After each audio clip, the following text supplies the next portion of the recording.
Olá, ouvintes do Cinema Sem Limites. No episódio de hoje, vamos cruzar as veredas secas do sertão nordestino, onde Glauber Rocha filmou um dos maiores marcos do cinema brasileiro, Deus, o Diabo na Terra do Sol, com as ideias revolucionárias de Marx.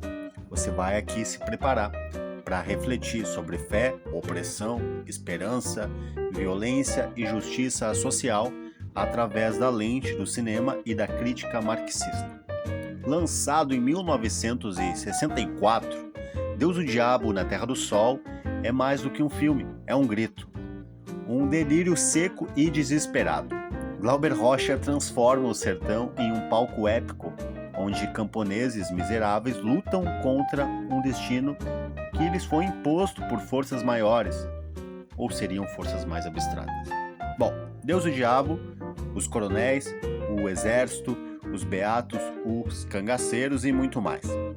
O protagonista, Manuel, é um vaqueiro pobre.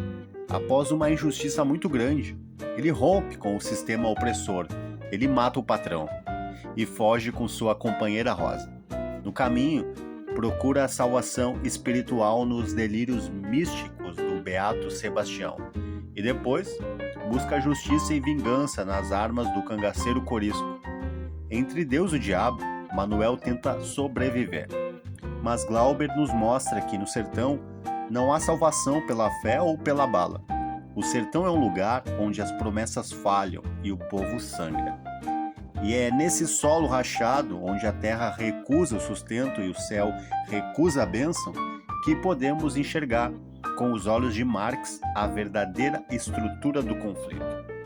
Marx foi filósofo, economista e revolucionário alemão do século XIX. Ele escreveu sobre as contradições do capitalismo e a luta entre opressores e oprimidos.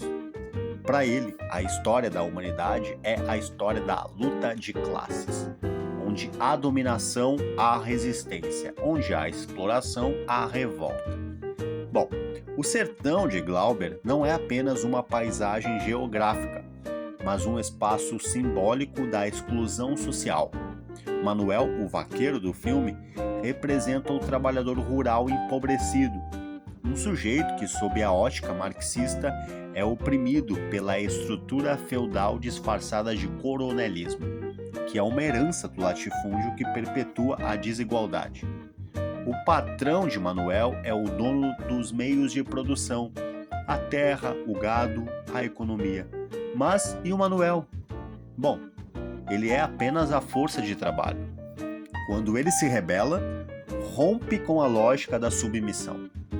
Mas como Marx previu essa rebelião isolada, individual, sem consciência de classe, tende ao fracasso ou à reprodução do próprio sistema. E é isso que o Manuel acaba fazendo. Mas é preciso entender a seguinte frase: a religião é o ópio do povo. Marx não dizia que a religião é algo fútil, pelo contrário, ele via nela um reflexo real do sofrimento humano. A religião para ele era ao mesmo tempo o consolo e a prisão, entende? Ela acalma a dor, mas ela vai impedir a mudança. No filme Deus, o Diabo, Manuel busca no beato Sebastião uma salvação espiritual. É a promessa do céu, é a recompensa diante do inferno, que é a vida no sertão.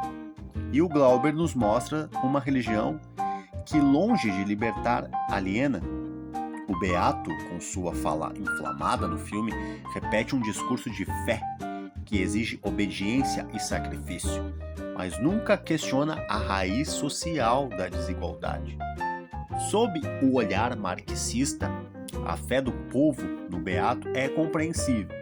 É uma tentativa de sentido diante do caos, mas também é uma forma de controle. É um mecanismo ideológico, sim, que legitima a opressão em nome da promessa divina. E quando o Manuel abandona o beato, ele vai encontrar o Corisco, o cangaceiro, e aqui a salvação muda de rosto.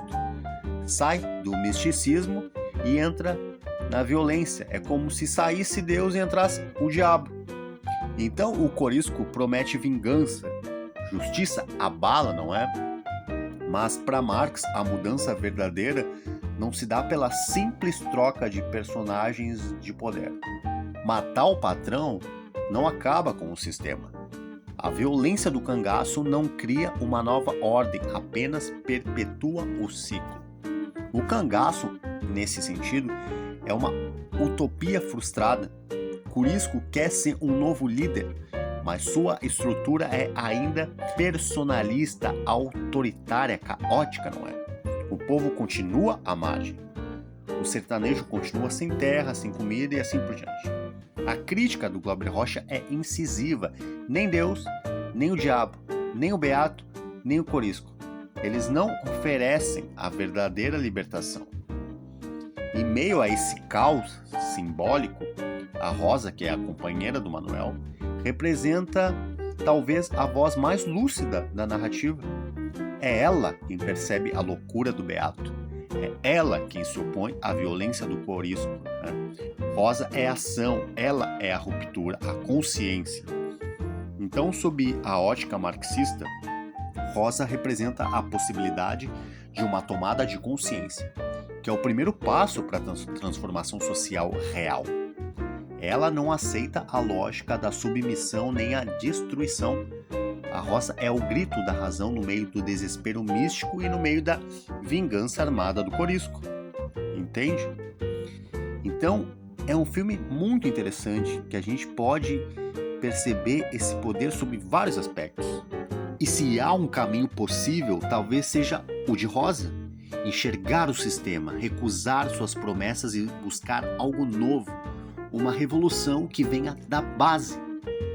Deus e o Diabo na Terra do Sol é um filme que parece feito para ser lido com Marx na mão. Glauber Rocha não oferece respostas fáceis. Ele vai denunciando, ele expõe, provoca. A grande pergunta que o filme deixa e que Marx também nos faria é: quem é o verdadeiro inimigo? É o homem com um chicote na mão ou é o sistema que permite que um homem tenha esse poder sobre o outro? A Terra do Sol ainda queima, o povo ainda sangra, o sertão é o local onde ainda há fome e silêncio. A luta continua sendo entre os que têm tudo e os que não têm quase nada. E talvez o maior gesto revolucionário no cinema, na vida ou na filosofia seja esse: dar nome ao oprimido, contar a sua história, iluminar a sua dor e, quem sabe, com arte, com coragem e com pensamento crítico, abrir espaço para um novo mundo possível. Então, obrigado por ouvir mais um episódio do Cinema Sem Limites. Se esse episódio te tocou de alguma forma, compartilhe com alguém que também se interessa por cinema, filosofia e transformação social. Siga o canal, continua com a gente nessa jornada de reflexão. Até a próxima!